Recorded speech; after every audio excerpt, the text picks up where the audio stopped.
अस्सलामुअलैकुम नाज़रीन, आप देख रहे हैं हमारा यूट्यूब चैनल और मैं हूँ सुबारिया रहमान। गुर्बत और भूख इंसान को कभी कभी उस हद तक ले जाती है जहाँ सब बेमायनी लगता है। भारत में राशन कार्ड और मकान के लिए मजहब की तब्दीली। आज की वीडियो में आप जान सकेंगे एमपी में मुसलमान से हिंदू बनने वाले 18 गरीबों की असल कहानी आखिर है क्या।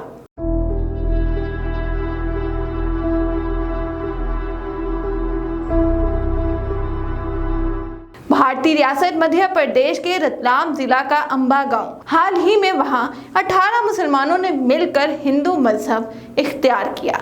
गाय के गोबर से नहाने और मूंडने के बाद ये लोग सन्नाटे बन गए। तहकीकात के मुताबिक मजहब तब्दील करने की छानबीन करने के बाद मालूम हुआ कि तब्दीली की असल वजह गुर्बत और भूख है।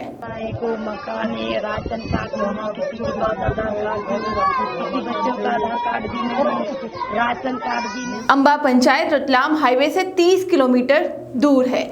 इनमें से अक्सर लोग गांव-गांव भीख मांगकर खानदान के खाने पीने का इंतजाम करते हैं।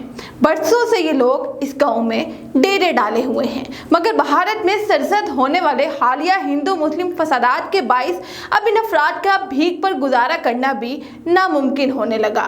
राशन कार्ड के हसूल के लिए राब्ता करने पर इन्हें मालूम हुआ कि राशन कार्ड के लिए हिंदू होना लाजिम है। चुनाचा भूख और गुर्बत से लड़ने के लिए मजबूरन इन्हें मजहब तब्दील करना पड़ा। मजहब तब्दील करने वाली खवातीन में से एक खातून ने एतराफ किया कि हमें मजबूर किया गया कि अगर हम हिंदू मजहब में आएंगे तब ही हमें घर और राशन मिलेगा।